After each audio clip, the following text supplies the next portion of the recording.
दोस्तों, राहुल गांधी ने जो चुनाव आयोग का मुद्दा उठा रखा है उसकी बड़ी ज़ोर शोर से चर्चा चल रही है। तो आखिर उसका इतिहास क्या है, हम आज इसी इतिहास के बारे में जानने की कोशिश करेंगे। तो हमारे साथ बने रहिए और हमारे चैनल को सब्सक्राइब कर लीजिए। आज़ाद भारत में पहला चुनाव और चुनाव आयोग के बनने की कहानी। साल 1947 के 14-15 अगस्त की मध्यरात्रि को भारत को आज़ादी मिली। भारत की जनता इस लम्हे को एक लंबे समय से इंतज़ार कर रही थी। आज़ादी के बाद देश के सामने कई सपनों को साकार करने की चुनौतियां थीं। सबसे बड़ी चुनौती ये थी कि किस तरह से आज़ादी के बाद देश का शासन लोकतांत्रिक सरकार के ज़रिए चलाया जाएगा, जो सभी लोगों के हितों के लिए काम करेगी। ऐसा करना आसान काम नहीं था। जिस तरह से भारत को आज़ादी मिली, शायद ही वैसे कोई दूसरे देश को आज़ादी मिली हो। भारत आज़ाद तो हुआ, लेकिन बंटवारे के साथ। इस बंटवारे में देश ने अभूतपूर्व हिंसा और विस्थापन का एक दौर देखा। इन मुश्किल हालातों में आज़ाद भारत को अपने सपनों को हासिल करने की यात्रा शुरू करनी पड़ी। भारत ने आज़ाद होने के बाद उस रास्ते को नहीं चुना जिसे पश्चिमी देशों ने चुना था। पश्चिमी देशों में एक लंबे समय तक कुछ अमीर लोगों के पास ही मतदान का हक था। कामगारों और महिलाओं को वोट देने के अधिकार से वंचित रखा गया था। आज़ाद भारत ने वयस्क मताधिकार के आधार पर आम चुनाव करवाने का फ़ैसला किया। ये एक अभूतपूर्व फैसला था, जिसकी बदौलत नए भारत की किस्मत तय होनी थी। आज़ादी से पहले केवल सीमित संख्या में लोगों को वोट देने का अधिकार दिया गया था। उस समय वोट देने की योग्यताएं इस तरह तय की गई थीं कि केवल धनी ज़मींदारों और व्यापारियों के पास ही वोट देने का अधिकार था। आज़ाद होने के 2 सालों के भीतर भारत में चुनाव आयोग की स्थापना हुई और मार्च 1950 में सुकुमार सेन को पहला मुख्य आयुक्त नियुक्त किया गया। अंग्रेज़ी अखबार द टेलीग्राफ के मुताबिक सुकुमार का जन्म 2 जनवरी 1899 में हुआ था। उनके पिता अक्षय कुमार सेन एक नौकरशाह थे। सेन ने कोलकाता के प्रेसिडेंसी कॉलेज से गणित में ग्रेजुएशन की पढ़ाई पूरी की और फिर आगे की पढ़ाई पूरी करने के लिए लंदन यूनिवर्सिटी में दाखिला लिया। यहाँ उन्हें गणित में गोल्ड मेडल से भी सम्मानित किया गया। साल 1921 में सेन ने भारतीय सिविल सेवा ज्वाइन की। फिर अगले 2.5 दशकों तक सेन ने पूरे भारत में अलग अलग पदों पर न्यायपालिका में काम किया। साल 1947 में सेन को पश्चिम बंगाल का मुख्य सचिव नियुक्त किया गया, जहां उनकी मुलाकात वरिष्ठ कांग्रेसी नेता डॉक्टर विधान चंद्र राय से हुई। बीसी राय ही सुकुमार सेन को भारत के पहले चुनाव आयुक्त के रूप में पदभार संभालने के लिए दिल्ली ले गए थे। नियुक्त होने के पहले महीने में ही जनप्रतिनिधि कानून संसद में पारित कर दिया गया, जिसके बाद भारत के पहले प्रधानमंत्री जवाहरलाल नेहरू ने अगले बसंत तक देश में चुनाव कराने की इच्छा जाहिर की। इतने कम समय में भारत जैसे बड़े देश में चुनाव करवाना एक मुश्किल काम था। भारत में हुए पहले आम चुनाव में करीब 17 करोड़ लोगों ने हिस्सा लिया, जिसमें 85% लोग ना तो पढ़ सकते थे और ना लिख सकते थे। कुल मिलाकर करीब 4500 सीटों के लिए चुनाव हुआ था, जिसमें 499 सीटें लोकसभा की थीं। सुकुमार सेन के सामने कई तरह की चुनौतियां थीं, जैसे ज़्यादातर अशिक्षित मतदाताओं के लिए पार्टी चिन्ह, मतदान पत्र और मतपेटी किस तरह की बनाई जाए। साथ ही चुनाव के लिए मतदान केंद्र का भी चयन करना था। इसके अलावा ईमानदार और सक्षम मतदान अधिकारी की भी नियुक्ति करनी थी। रामचंद्र गुहा अपनी किताब इंडिया आफ्टर गांधी में लिखते हैं, उनके सामने सबसे बड़ी समस्या थी महिला मतदाताओं का नाम मतदाता सूची में जोड़ना। बहुत सी महिलाओं को अपना नाम बताने में झिझक थी। वो अपने आप को किसी की बेटी या किसी की पत्नी कहलवाना ज़्यादा पसंद करती थीं। सुकुमार सेन ने अपने अधिकारियों को निर्देश दिया, लिखने की जगह कड़ाई से मतदाता का नाम दर्ज करें। पश्चिमी देशों में मतदाता पढ़े लिखे होने के कारण राजनीतिक दलों को नाम से पहचान जाते थे। वहीं भारत में मतदाताओं को समझने के लिए तस्वीरों का सहारा लिया गया था। हर मतदान केंद्र पर मतपेटी रखी रहती थी, जिस पर पार्टी का चुनाव चिन्ह बना होता था और मतदाताओं को उसमें अपना वोट डालना पड़ता था। नकली मतदाताओं से बचने के लिए भारतीय वैज्ञानिकों ने ऐसी स्याही बनाई थी जिसे मतदाताओं की उंगली में लगा दिया जाता था और ये एक हफ्ते तक मिटती नहीं थी।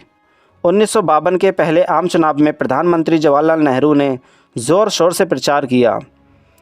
भारत का पहला आम चुनाव पूरी दुनिया में लोकतंत्र के इतिहास के लिए मील का पत्थर साबित हुआ। इसके बाद ये बात साबित हो गई थी कि दुनिया में कहीं भी लोकतांत्रिक चुनाव कराए जा सकते हैं। अंग्रेज़ी अखबार इंडियन एक्सप्रेस के मुताबिक फरवरी 1952 में जब मतदान खत्म हुआ तो भारत में ब्रिटेन के हाई कमिश्नर आर्चिबाल्ड ने भी एक रिपोर्ट लिखी थी। इस रिपोर्ट में उन्होंने कहा था ये चुनाव संसदीय लोकतंत्र के तौर तरीकों को समझने के लिए एक परीक्षा थी जिस पर यह देश अच्छी तरह से खरा उतरा है। रामचंद्र गुहा अपनी किताब इंडिया आफ्टर गांधी में लिखते हैं, एक तुर्की पत्रकार ने कहा कि जनता के सामने एक तरफ विकल्प था कि वो वर्चस्ववादी, सांप्रदायिक, अलगावादी और निरपेक्षवादियों को चुने, तो दूसरी तरफ धर्मनिरपेक्षता, राष्ट्रीय एकता, आधुनिकता और बाकी दुनिया के साथ भाईचारे के व्यवहार का विकल्प था। जनता ने आधुनिकता और तरक्की को चुनकर अपनी परिपक्वता का परिचय दिया और अराजकता को खारिज कर दिया। भारत के पहले आम चुनाव का पहला वोट 25 अक्टूबर 1951 को हिमाचल प्रदेश की चीनी तहसील में डाला गया था। ये पहला वोट हिमाचल प्रदेश के किन्नौर ज़िले के रहने वाले श्याम शरण नेगी ने डाला था। उन्होंने पहले आम चुनाव से पहले ही अपना वोट डाल दिया था क्योंकि सर्दियों में बर्फबारी से उनकी घाटी बाकी दुनिया से कट जाती थी। इससे बचने के लिए अधिकारियों ने ये एक कदम उठाया था। देश के दूसरे भागों में जनवरी और फरवरी 1952 में ही मतदान कराया जा सका। श्याम शरण नेगी चीनी तहसील में एक स्कूल अध्यापक थे और उन्हें पहले चुनाव के दौरान मतदान कराने की ड्यूटी दी गई थी। हिंदुस्तान टाइम्स के मुताबिक उनके बेटे चदेर प्रकाश कहते हैं, मेरे पिता ने मतदान कराने वाले अधिकारियों से पहले चीनी में अपना वोट डालने और फिर अपने मतदान केंद्र पर लौट जाने का अनुरोध किया जहां उन्हें ड्यूटी सौंपी गई थी। उनके इस अनुरोध को अधिकारियों ने स्वीकार कर लिया और इस तरह वे देश के पहले मतदाता बन गए। भारत का चुनाव आयोग एक स्थायी संवैधानिक निकाय है जिसकी स्थापना 25 जनवरी 1950 को संविधान के मुताबिक की गई थी। भारत में चुनाव संवैधानिक प्रावधानों के मुताबिक होते हैं, साथ ही संसद द्वारा बनाए गए कानून भी इसमें अहम भूमिका निभाते हैं। इन कानूनों में जनप्रतिनिधि कानून 1950 और 1951 महत्वपूर्ण हैं। भारत का चुनाव आयोग एक स्थायी संवैधानिक निकाय है जिसकी स्थापना 25 जनवरी 1950 को संविधान के मुताबिक की गई थी। आज के समय में चुनाव आयोग में 3 सदस्य होते हैं, एक मुख्य चुनाव आयुक्त और 2 चुनाव आयुक्त। लेकिन जब 1950 में इसकी स्थापना की गई थी तब इसमें केवल मुख्य चुनाव आयुक्त ही इसके एकमात्र सदस्य होते थे। ऐसा 1989 तक चलता रहा। चुनाव आयोग की वेबसाइट के मुताबिक पहली बार 16 अक्टूबर 1989 को 2 अतिरिक्त आयुक्त नियुक्त किए गए, लेकिन उनका भी कार्यकाल बहुत कम यानी 1 जनवरी 1990 तक रहा। इसके बाद 30 जनवरी 1993 तक चुनाव आयोग में केवल एक सदस्य यानी मुख्य चुनाव आयुक्त ही रहे। फिर 1 अक्टूबर 1993 को 2 अतिरिक्त चुनाव आयुक्त नियुक्त किए गए। तब से बहुसंसदीय आयोग की अवधारणा चली आ रही है जहां बहुमत से फैसले किए जाते हैं। जब चंद्रशेखर कांग्रेस के समर्थन से प्रधानमंत्री बने तो दिसंबर 1990 में टी.एन. शेषन को 10वें मुख्य चुनाव आयुक्त की जिम्मेदारी सौंपी गई। भारतीय चुनाव प्रणाली के लिए यह सबसे अहम पल था क्योंकि शेषन की नियुक्ति के बाद देश ने कई महत्वपूर्ण चुनाव सुधारों को देखा। वो 12 दिसंबर 1990 से 11 दिसंबर 1996 तक इस पद पर रहे। उन्होंने फर्जी मतदाताओं पर रोक लगाने के लिए फ़ोटो पहचान पत्र या वोटर आईडी कार्ड की शुरुआत की। नेताओं ने उनके इस फैसले का ये कहकर विरोध किया था कि ये भारत जैसे देश के लिए बहुत खर्चीली चीज़ है।